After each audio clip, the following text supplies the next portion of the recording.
Good morning. My name is Dennis, and it's my pleasure to serve as this morning's worship associate for this service of the Unitarian Universalist Fellowship of Charlotte County. It's also known as UUFCC. This service is being will be broadcast live via YouTube. And I would like to express my gratitude this morning for our technology wizards, Corey, Tom, and Doug. I'd also like to offer a big thanks to Ryan, our pianist, and Janet, our choir director, and the members of the choir. Finally, thanks to all those that served as greeters and those who prepared the snacks for our post-service gathering. I'd like to remind you of a couple simple procedures that will help our service run smoothly. To respect and protect everybody's privacy, because this is going to be broadcast, we use first names only, and when need be, add a last initial. For those who are watching via YouTube, you may wish to have a chalice or a candle available for our chalice lighting ritual. Please remember to silence your phones, and I will try to remember to tell you to turn them back on at the end of the service. If you're visiting for the first time, would you please stand or raise your hand and tell us your first name and where you're from so that we can greet you after the service? Anyone here for the first time? Yeah, they're all old-timers. Okay.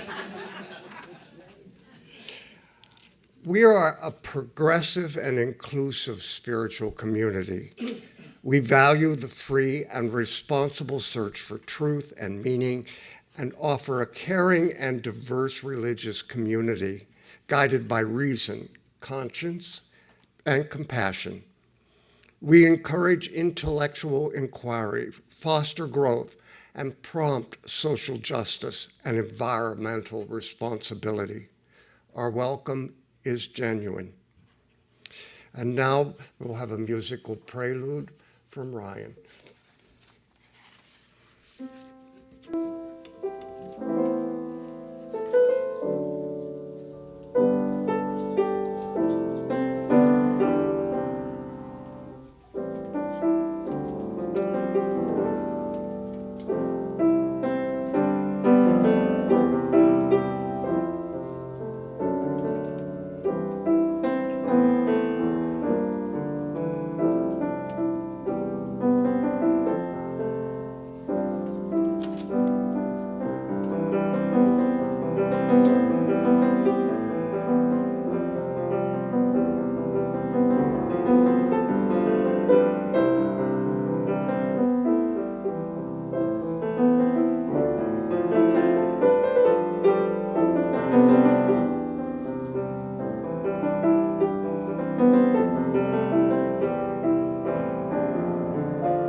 Thank you, Brian.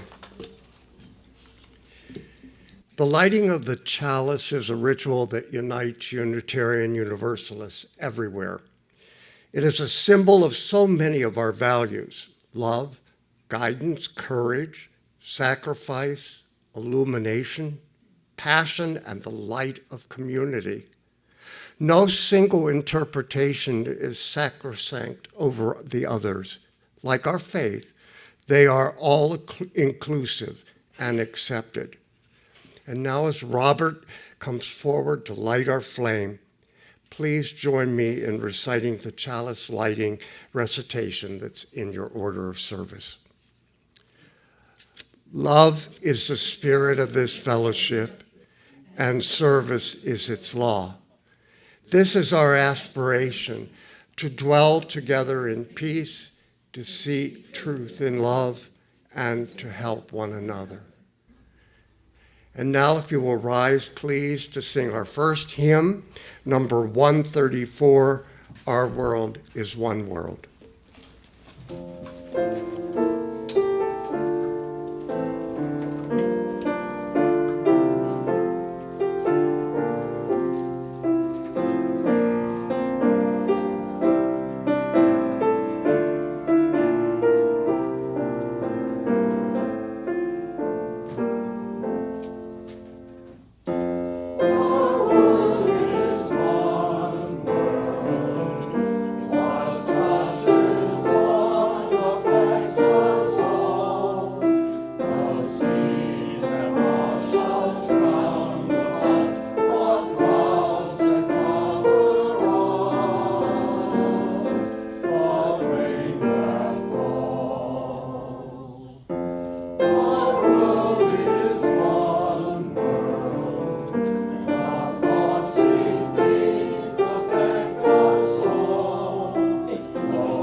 This morning, I have the joy to introduce Reverend Amy Petrie Shaw.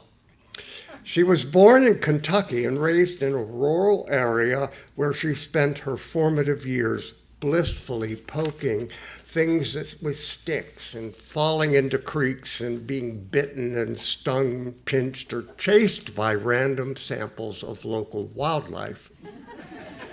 She has been a college professor, nurse executive before ministry, and currently serves as interim minister in the Unitarian Universalist Congregation of Venice, Florida. Amy can usually be found somewhere in Venice, accompanied by her beloved friend Nancy and their 3 spoiled cats. In her spare time, Amy is a mixed media artist whose work has been shown in galleries nationally and internationally. She is also the author of a funny book of essays entitled The Tao and the Dippy Cat, and the science fiction fantasy novel Gloriana. It is great pleasure that I welcome you this morning. Thank you. All right. We have a long tradition at UUFCC of sharing our joys and sorrows and life milestones by entering them into a red book. This book is called the Book of Life. The messages can be written in the book, which you can find at the back of the sanctuary as you enter. And John will bring the book up, please. Those that are watching from home are welcome to email your entries to the Book of Life, UUFCC.org.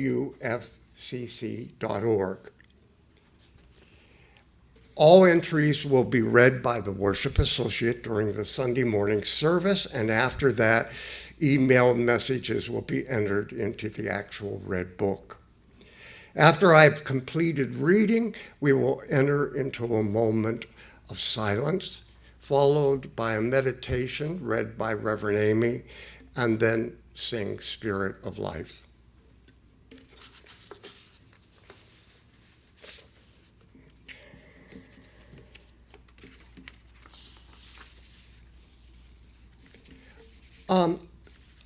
I heard from both Jackie and Laurie this week. You understand both of them have been under the weather. And they wrote, "We just want to thank everyone for the outpouring of love through cards, well wishes, and awesome food. It has made such a difference in Laurie's getting better and my coping. With gratitude, Laurie and Jackie."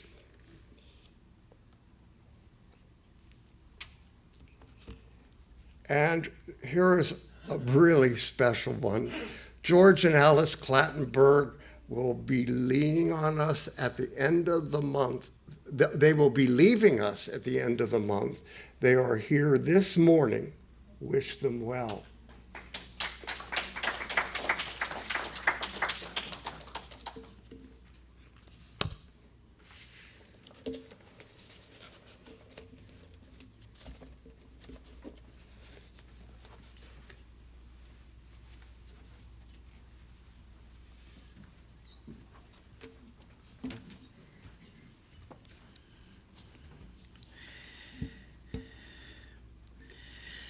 I want to give you some words to think about this week when you have time, to go beyond today's silent meditation and to take you into meditational spaces this week when you have a moment. So I give you these words from The Courage to Begin Anew by Rosemary Bray McNatt. In this moment of worship, we call to mind those times of failure and regret common to all of us. We remember those times when we failed to do all that we meant to do, or through our actions failed to be all that we were meant to be. But we recall also our moments of integrity, those times we have lived into our deepest values and acted as the human beings we always dreamed of being. And we choose this moment to lay down the burdens of our shortcomings and grasp the courage to begin anew. Together we affirm our capacity for goodness and grace, for freedom and purpose and joy. We are not trapped in our past, but freed by creation to live and to grow today. And with gratitude we say, blessed be and amen.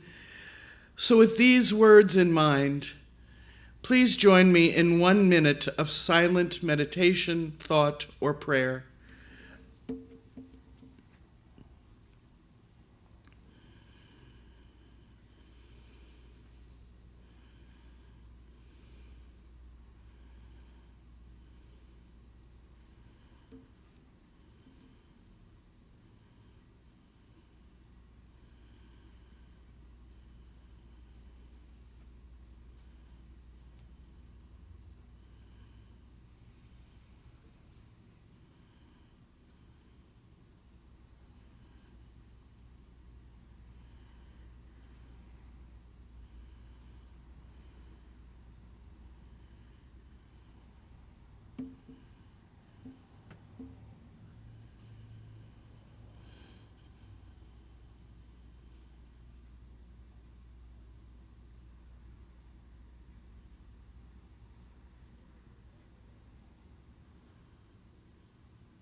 Please join in singing number 123, Spirit of Life.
In our tradition, congregations exist because of the generous support of members and friends. It is our privilege and our responsibility to ensure the health and future of this fellowship. There are several ways that you can give. You can mail checks to the office, drop them in our mailbox, or call the office to make other arrangements. We are also equipped to accept donations through the Venmo app. Payments through this app should be marked, quote, UUFCC offering, quote. If you would like your donation to apply to anything other than the operating fund, for example, the second helping, please indicate your intentions in the check's memo line. If you are here with us for the first time, do not feel obligated to give today. You are our guests. And now Ryan will have offertory music.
When I was first putting this service together, I was thinking about what it meant to be a Unitarian Universalist. What was the core of who we are? And I wandered around and I wandered around and I wandered around, and finally I came down on the idea of responsible freedom.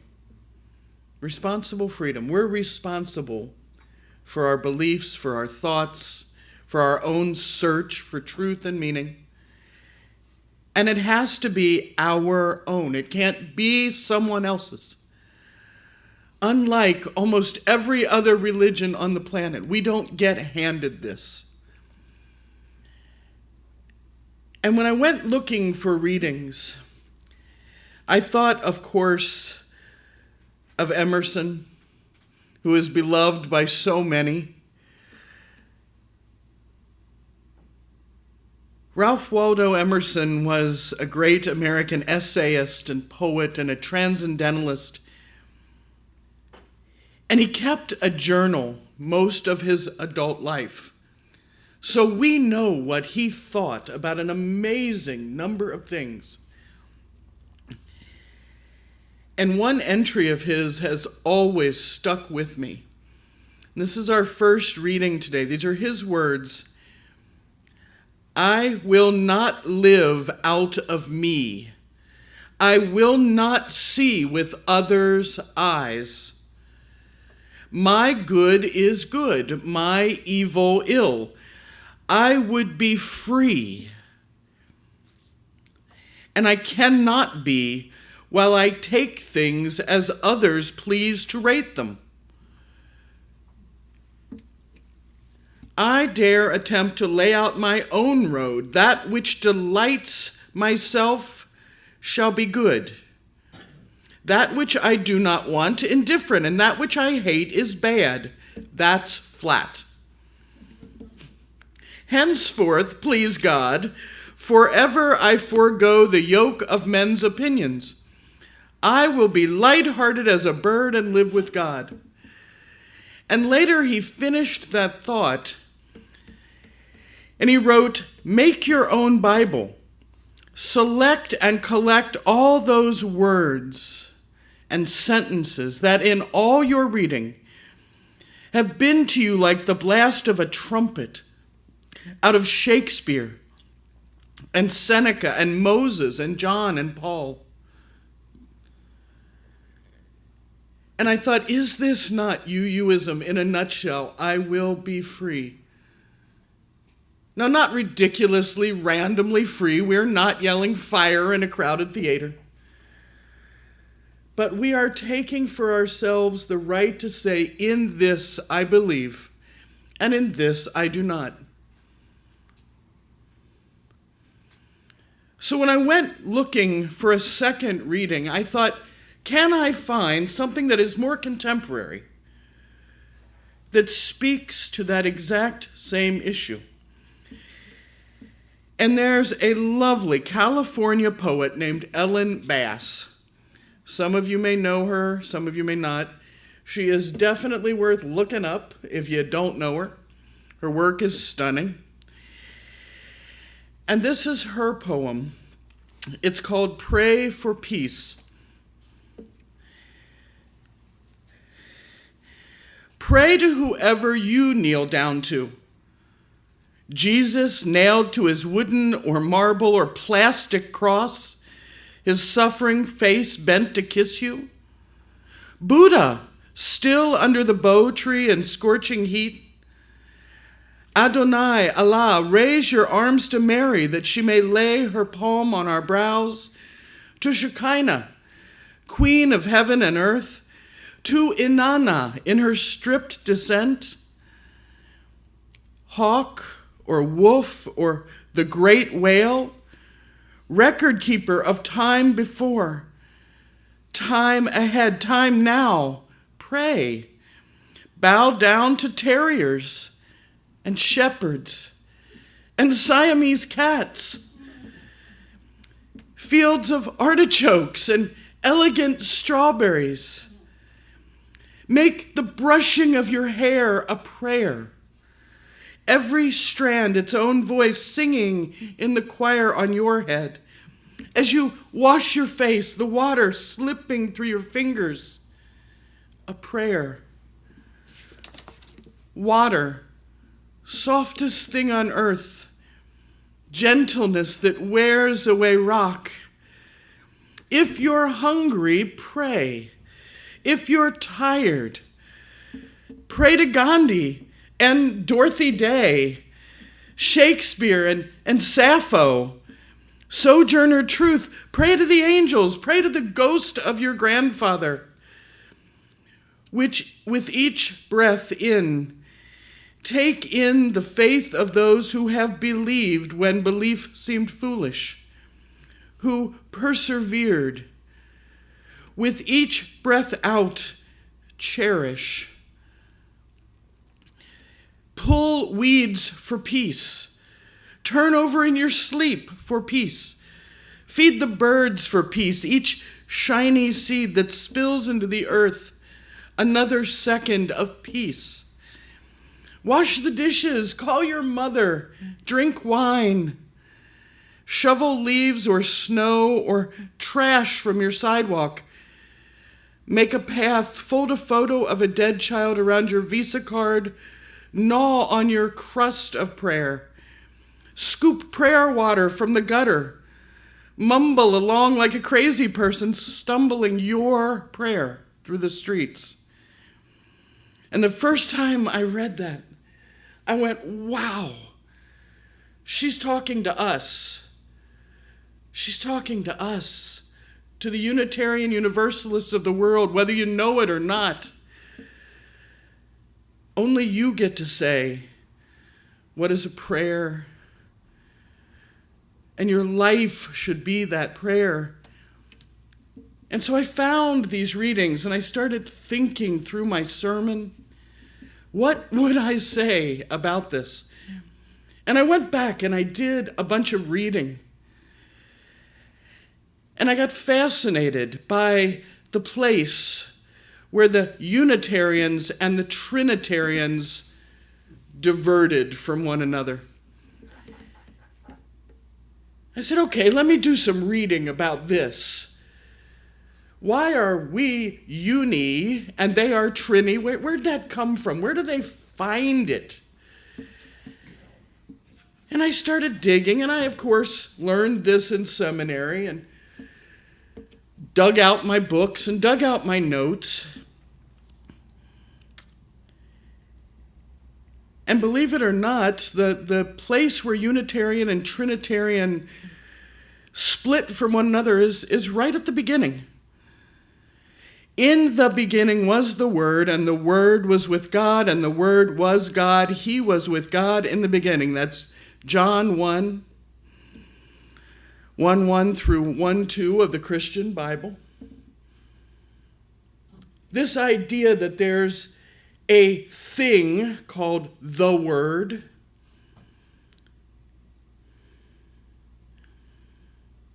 Now, for Hellenistic Jews and very early Christians, so for the Jews who were wrapped in Greek culture, these were the sophisticated Jews of the time. They may have been cheating a lot on the Jewish law, and they were the cool kids. Logos, the Word. This was an idea that was beyond writing or speech.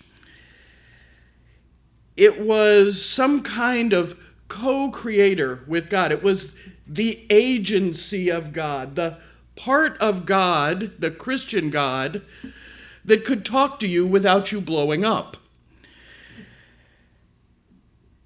It was part of the web that held all the things together. It was the bridge between divinity and the here and now world of the earth. For them, this was a real thing. And out of this came the beginnings of Trinitarianism. There was God, there was Logos, or the Word, or the Holy Spirit, And then there was the man, Jesus, who was also God. So you get the 3-in-1 package. Well, our Unitarian ancestors said, nah, we don't get that from that one line. We don't follow with the rest of that. But for the Hellenistic Jews and the early Christians, logos, the word, was a thing. And that mystic thing may not resonate at all with us today. It may resonate for some. But we recognize a kindred idea. Words have power. Now, how many people in this room did your parents say to you at some point, and I bet you can finish the sentence, sticks and stones may break my bones, but words will? Mom was a liar. Now, I don't know about you all. Words can hurt. Words can create and shape and lead us through our lives, and they build us up or they can tear us apart. You're stupid. You are fat.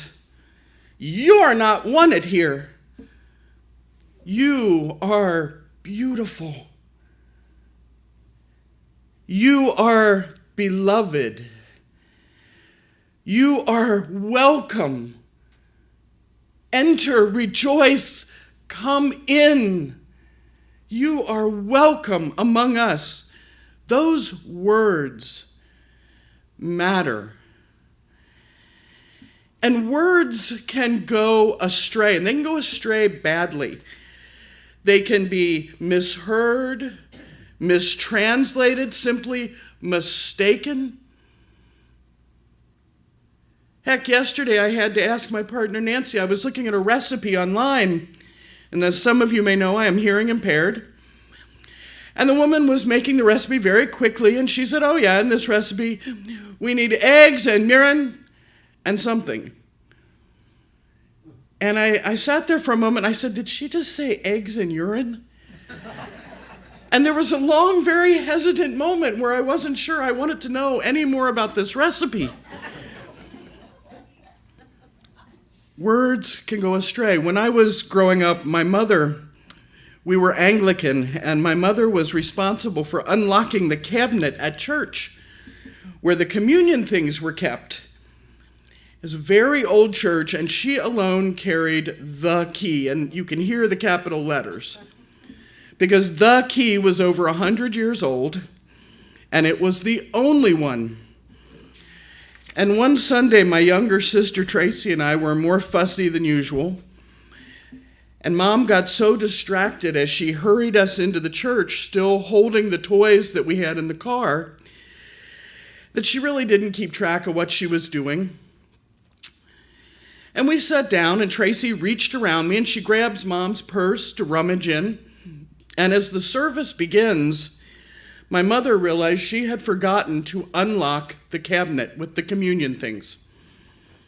She looked around for her purse, and she saw it on the other side of me and my sister's hands.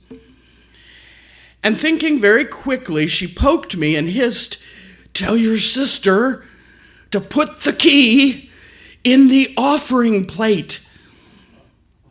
Okay, I leaned over and I whispered the message. And Tracy stopped playing with Mom's purse and with her toys, and she eyed me suspiciously because she was my younger sister and she knew me. And she said, "Really?" I said, "Yes." And Mom's over here going, Tracy shrugged. And when the plate was passed, the usher took it from my sister with a very strange look. And it only took a few seconds for the rest of us to understand why. Riding amidst the envelopes and the cash was Tracy's toy, a purple monkey, which is what she had heard. She had done exactly what she had heard. Put the monkey in the offering plate.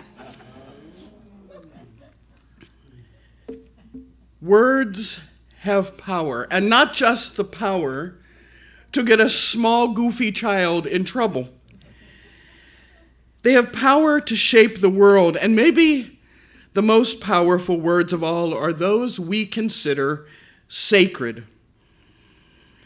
Now, the living tradition which we share draws from many, many sources, and several of those sources are based on powerful written words. We draw on the wisdom of the world's religion, on words and deeds of prophetic people, and on humanist teachings.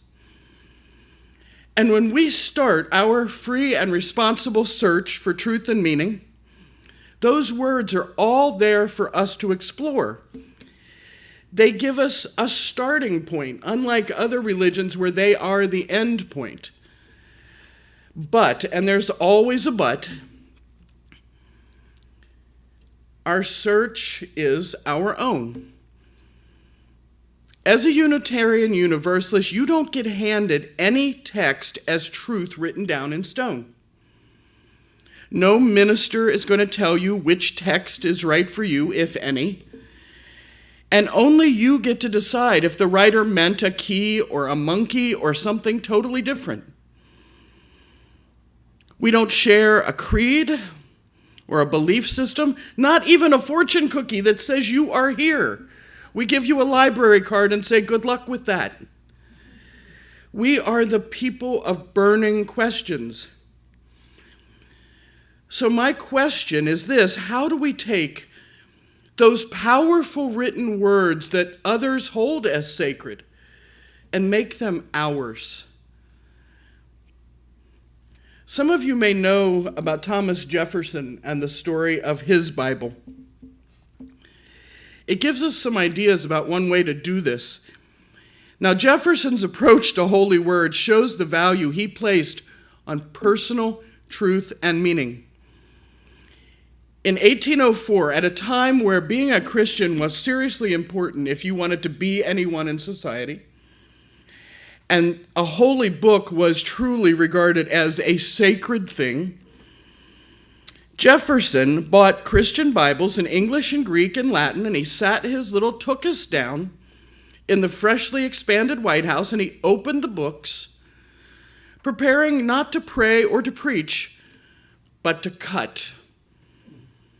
He went through the text looking for Jesus' greatest teachings, cut out his favorite portions, and merrily glued them in his own blank book.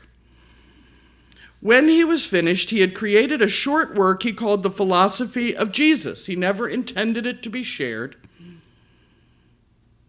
Now, in 1819, he sat down again, a little more determinedly this time. He had Bibles, knives, scissors, and a glue pot. At this point, he said, I'm going to create my own personal Bible. Beginning from scratch, he cut and pasted a book which he called The Life and Morals of Jesus of Nazareth, which we now call the Jefferson Bible. If you've never read it, it is an awesome read. The end product was an astounding re-envisioning of the contents of the Christian Bible. It was a source of rational morality in which Jesus was fully human. He removed every miracle, every supernatural piece, everything that he could not explain with science, he cut. He cut all references to the virgin birth. He changed the Bible from something which claimed to be a revelation of the divine into a collection of moral teachings from the man, the Jewish rabbi, Jesus of Nazareth, a radical young teacher devoted to religious reform and human love. And the book ends with the line from the Gospel of Matthew, there laid they Jesus and rolled a great stone to the door of the sepulchre and departed. Now you think about that difference. In Jefferson's Bible, death is the end. That's it. It was one man's attempt to clarify for himself what he held as sacred. Can you imagine the courage it took to do that at that time? Can you imagine your neighbors coming in and catching you with scissors? whacking up a Bible in the 1800s. And yet he did it anyway, twice, because it mattered to him. To have a testament that he could hold to without desecration, without destroying the source material, because it wasn't that he thought it was worthless. He found great value. Joan Didion, the California-born author of the White Album, is a literary journalist and said famously, "I don't know what I think until I write it down." And I think Thomas Jefferson would have loved this thought. The quote you heard earlier from Ralph Waldo Emerson was a little more specific, and I'm going to read it again. Make your own Bible. Select and collect all those words and sentences that in all your reading have been to you like the blast of a trumpet out of Shakespeare, Seneca, Moses, John, and Paul. That means trust yourself to identify what is sacred. Find what has meaning to you. Be fearless in trimming away anything you find offensive, untrue, that you cannot live by. There's a Jewish writer and rabbi, the Baal Shem Tov, and what he said was, let your heart be the altar. Let your life be the book. Throw away the book itself. Your life, the way you live, should allow everyone who sees you to deduce every word of whatever would be your sacred scripture. Now that's an amazing idea. Words can create. Now we all know creation isn't easy. Along with purple monkeys, one of the toys my parents believed in with all their hearts was Lego blocks. Any of you buy Legos for your children?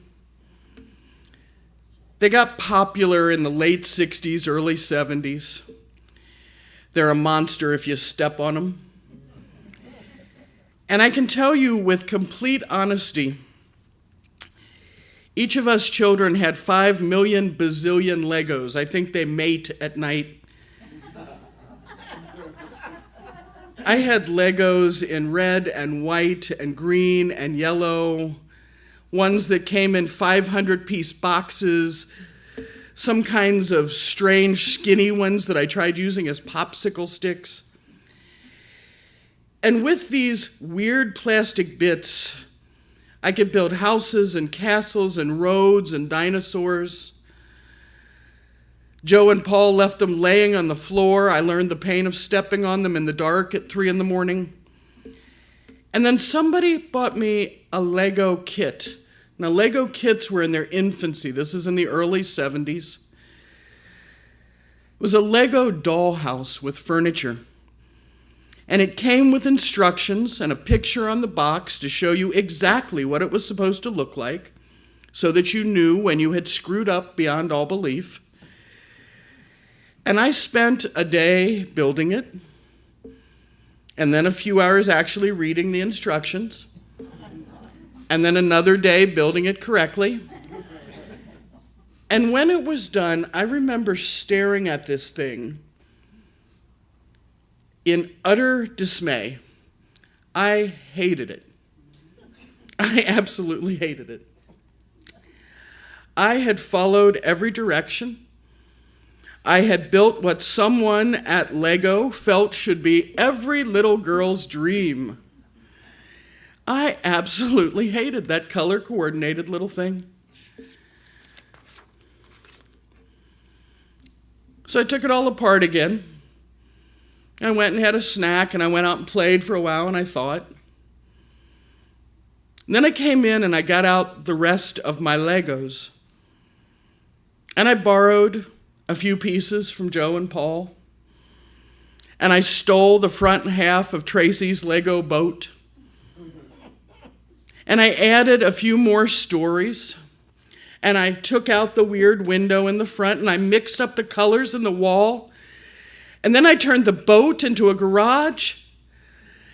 And when the furniture was too small for my new Franken creation, well, I tossed it in the box. And then I went crazy. I built my own out of toilet rolls and tape and real popsicle sticks and paint. It didn't take 2 days, it took 2 months. But when I got done and my 7-year-old self stood there and went like this and knew it was finished, that was the most beautiful Franken house I had ever seen. But it wasn't a Lego dollhouse kit anymore. It was my house.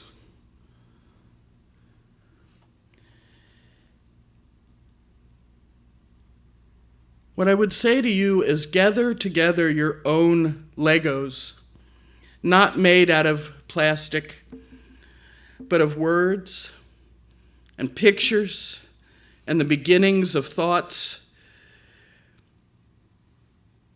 Be brave. Choose boldly from the colors and the shapes around you, the words that call out to your heart like trumpet blasts, no matter what the source. Choose the kit that you prefer and completely ignore the instructions.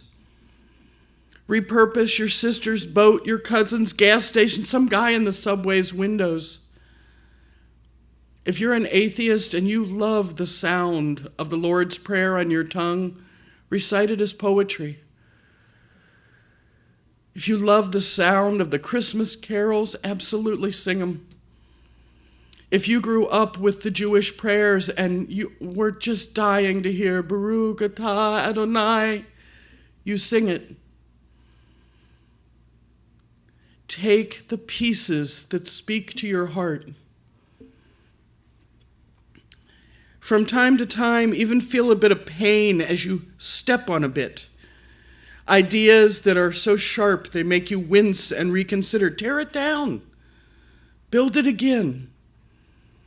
There's going to be times when you accidentally culturally appropriate. You take something that, well, you probably shouldn't have because you don't know the context. That's okay. Learn the context. Study more. Decide if you really do need that piece, and if you do, take it. Tear it down again, tear it down again, tear it down one more time and build again.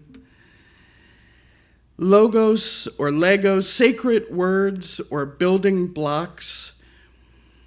The joy and the truth and the journey is making them your own and not letting anybody tell you you can't have that piece. Happy building, and amen.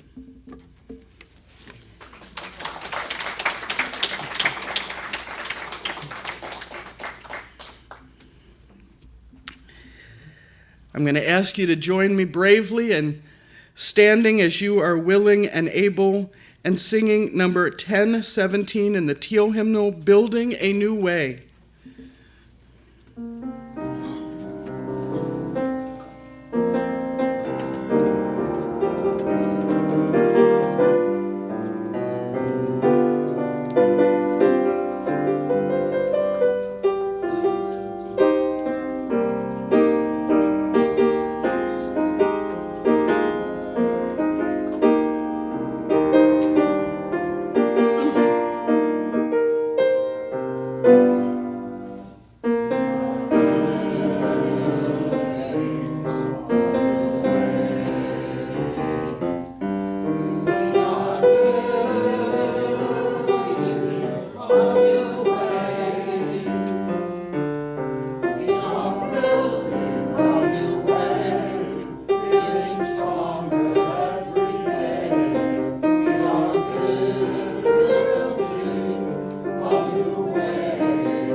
Now it's time to talk about the life of the community. It's the time that we talk about special events that are occurring.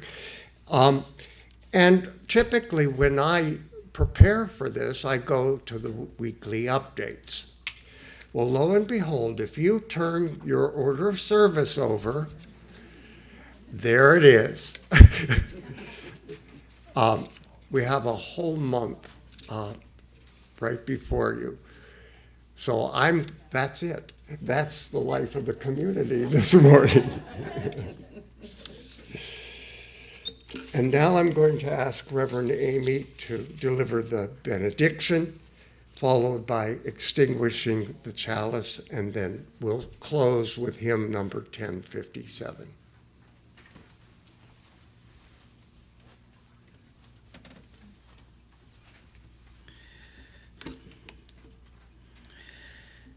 Together, let us go out into the world to risk, to explore, to search, and to build. Peace, ashe, and may it be so. Be blessed this week.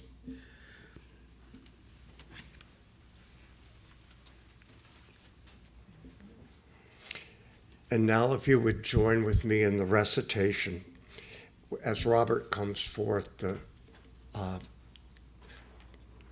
I guess you'll blow out the candle, huh? Okay. We extinguish this chalice, but not the light of hope, the fire of commitment, or the warmth of community. May those ideals shine in our lives and warm our hearts until we are together again. Go now in peace. And please rise and sing hymn, Go Lift It Up, number 1057 in the Teal Book.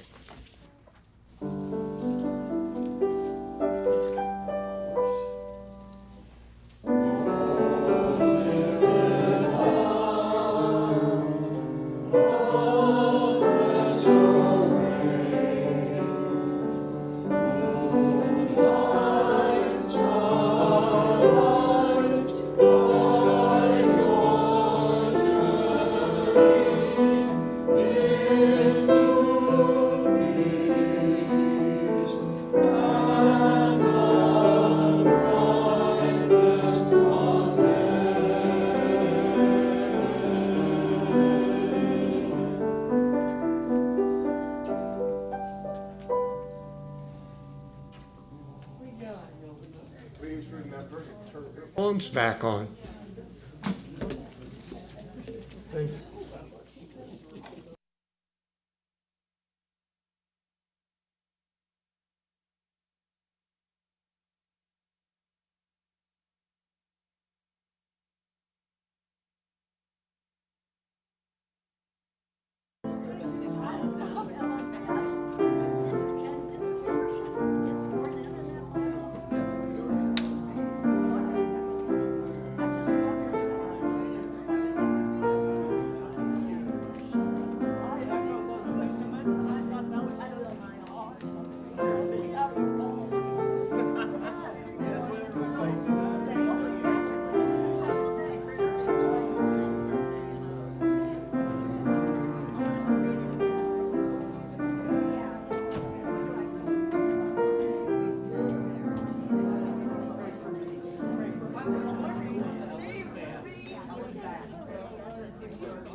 Very much.